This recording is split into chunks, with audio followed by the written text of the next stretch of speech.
This is a rare glimpse into an African capital city that few outsiders now get to see. In a country recalibrating its place in the world. We're in Ouagadougou, the bustling capital city of Burkina Faso, a country famously known for arts, culture, and African revolutionary thought. But in recent years, it's become one of the deadliest places in the world for terrorism. The people here are hoping that under the leadership of their charismatic young president, that they can find sovereignty, security, and freedom from their former colonizer, France. Burkina Faso has grappled with French control in the decades since independence. The country is now denouncing France and leaning into alternative allies like Russia, led by their young president. La France. Vive la Russie. Vive le capitaine Ibrahim Traoré. French forces and diplomats have been expelled from Burkina Faso since the 2022 coup that brought President Ibrahim Traoré into power. This rally is organized by Citizen Watch, a vigilante group shielding their president from counter-coups and assassination attempts. Après Dieu, c'est Ibrahim Traoré. After God, it's Ibrahim Traoré, she says. Does everyone here feel the same way? Est-ce que tout le monde ici est d'accord avec ce qu'elle a dit? Oui! La patrie ou la mort! La patrie ou la mort! Il n'y a pas élection Burkina. No elections in Burkina. President for life. I have the chance to meet the man himself and interview him under extremely controlled conditions. We're on our way to interview President Ibrahim Traoré for an exclusive roundtable that's been completely engineered by the Presidential Comms Department. Their cameras, their lights, their footage. And in the meantime, I'm cramming my French because we've been told we won't be allowed a translator as hard as we've tried to get one. Je pense que vous êtes dans le pays qui prône aujourd'hui la souveraineté. You are the country that today champions sovereignty, national sovereignty, and total independence. Because as you are no doubt aware, our country was colonized, like many African countries. But today, we are making our voices heard. And so, the struggle for sovereignty and independence is therefore the driving force behind our fight. This is the man Traoré models himself on, the founding father of modern-day Burkina Faso, iconic revolutionary Thomas Sankara. Sankara led an anti-imperialist movement in the 80s as president. Monsieur le Président, and brought in groundbreaking domestic reform. Decades on, Traoré appears to be following in his footsteps by nationalizing key sectors such as gold mining, supported by revolutionary advisors like Luc Damiba. The first day he take the power, he come here and take the flame of the revolution. The president moved Sankara's body to be buried here at the site of his assassination, against the wishes of Sankara's surviving family, and launched a nationwide crackdown on dissent as he approached the same age Sankara was when he was killed. There's a moment you have to be a serious country. When you come, you have a discipline. And this kind of discipline, we don't allow every person to say what he think. He can say that in his private space, but to destabilize the revolution, we don't allow this thing in here. And is that like, you know, communist China or the Soviet Union? Is that the model? Yes, why not? We have Cuba, we have Venezuela, we have Iran. We have connect to this kind of country. In the last year, Traoré has criminalized homosexuality, dissolved political parties and the Electoral Commission, and sent journalists and activists who've spoken critically to the front line of a war against jihadists. A war shrouded in denial and thousands of civilian deaths. What follows is a question on the war that Traoré's team cut from our interview footage that we sourced from the online page of his state broadcaster. Has Russia been effective in helping you fight terrorism? Alors, il faut que les gens comprennent quelque chose. It's true that the Russian President Vladimir Putin wished to provide us with all the resources we needed to fight against terrorism, even with soldiers. But I used to say that we are Burkinabe. No one will come and fight on our behalf, and that is non-negotiable principle. So Russia has opened doors for us in terms of equipment. They are ready to sell us whatever weapon we want to buy. This is of a great help. Let me tell you that many European countries refuse to sell us weapons, but not Russia. Secondly, we have been sharing with Russia some expertise in terms of war. I then asked the president if this approach works, considering that more than 60% of Burkina Faso, a majority of the country, is under jihadist control. He laughs and asks who said that. These are the facts, I say, and they can be found online. Print, en ligne. En ligne. En ligne, vérité, le fait. Ah oui. Ah yes, that's exactly it. It's the same people there, the same media, the same government. They are painting Burkina in the bad light. And that's false. But I'm the head of state. Name a town. There are just a few towns I haven't visited yet. I go everywhere and everyone goes everywhere. They are lying. These verified online videos of jihadist attacks are the only source of credible visual evidence as Traoré's government restricts movement around the country and targets human rights observers. Our own request to travel outside of Ouagadougou was refused.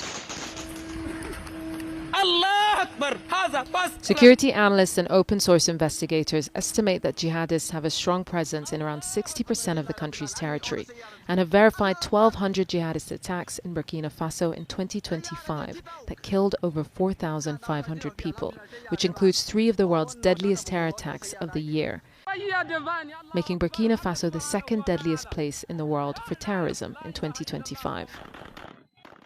This map of Burkina Faso with data from expert observers shows an uptick in terrorism from 2019 to 2025, with the darkening shades of brown showing intensifying jihadist attacks since the onset of Traoré's military rule.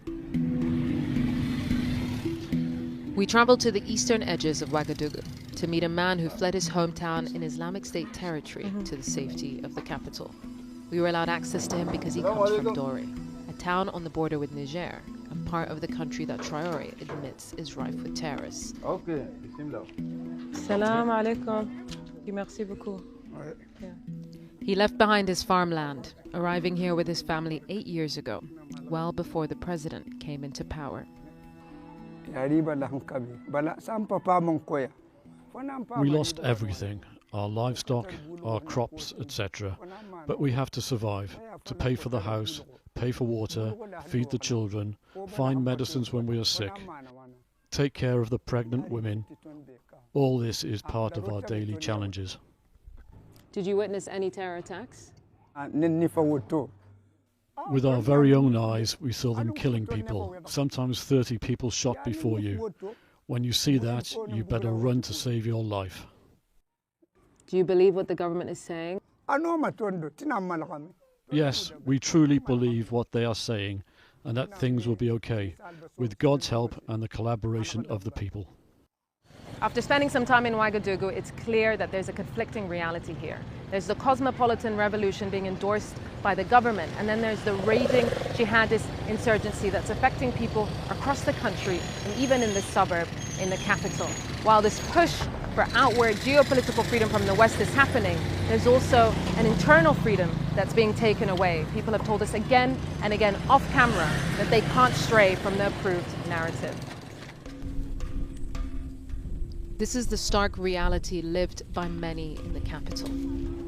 Mothers, children, and young men rifling through the rubbish for what they need to survive. You won't see these images in the online videos that hail Traoré's success in bringing Burkina Faso out of poverty and despair. All this amid allegations that Russia's advising his government on disinformation campaigns and media manipulation. Is Russia helping you with your image online, I ask? Why? I don't need that. Africans are already doing it. Many of your people in Europe are already doing it. In America, pretty much everywhere. It used to happen, and even when we were being charged, I had it all shut down. We don't pay for anything anymore. Why do young people love you so much? I asked President Traoré. The captain rattles off progress made in healthcare, agriculture and infrastructure and then says, "It's not me, the person that they love. It's the ideology they love."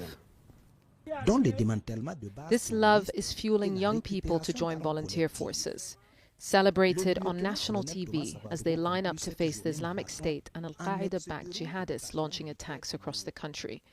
These auxiliary forces are accused of committing atrocities and ethnic violence alongside the military by Human Rights Watch, allegations the government has dismissed as conjecture and unfounded claims. There is no doubt, though, that a nationalist narrative is shaping how young people see the war and driving increasing loyalty for their wartime president. If we decide to help our president, I think that one day we will get peace in our country. Are you scared that terrorism could come to Ouagadougou? Yeah, I can say that I'm scared because if it comes in Ouagadougou, like in others towns or villages, a lot of people will die.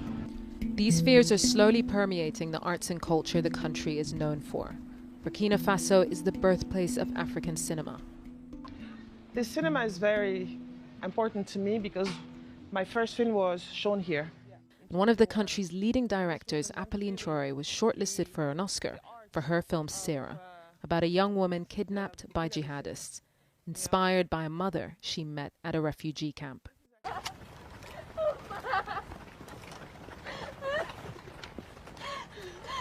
She walked 5 days in the bush to try to get a refugee camp. 5 days with a bullet with 2 kids.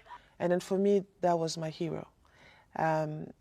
She didn't have any, and of course she lost her husband, she lost everybody.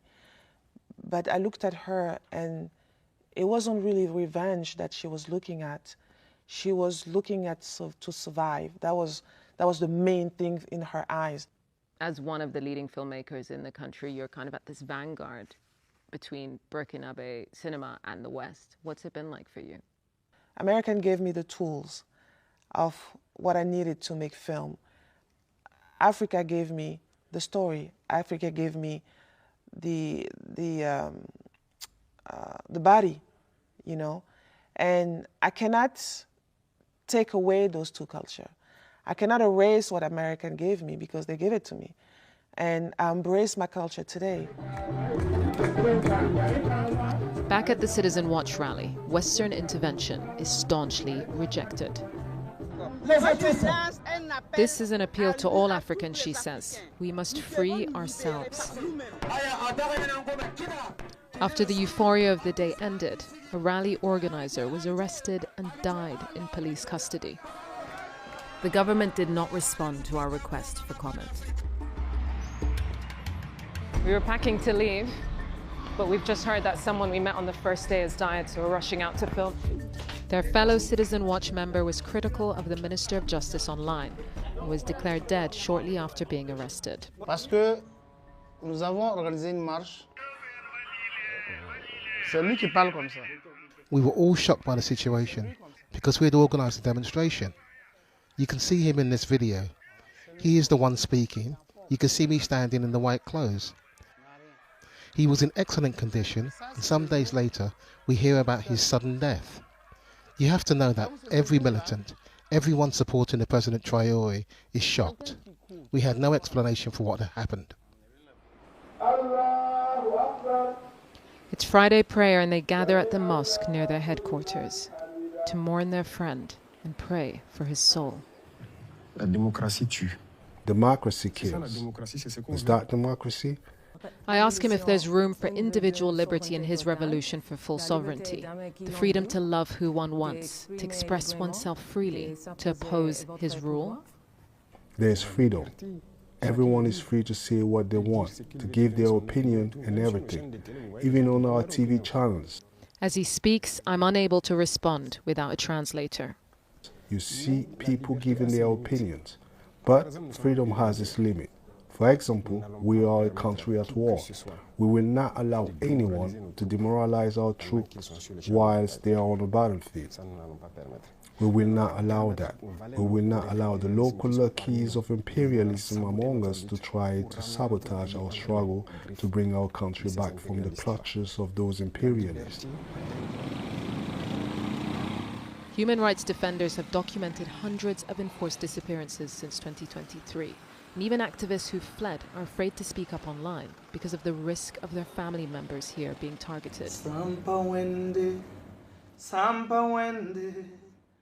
Burkina Faso's most prominent voices are now the loved musicians that keep morale high in these times of uncertainty.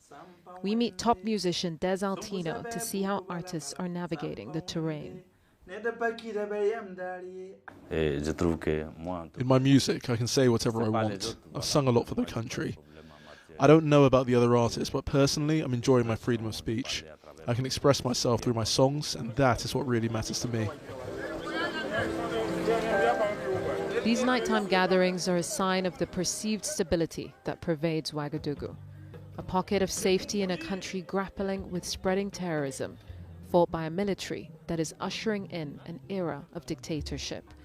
Every moment that people can come together is relished, and every moment of pure expression in music and in life is rejoiced. Yusra El Bagher, Sky News, Ouagadougou.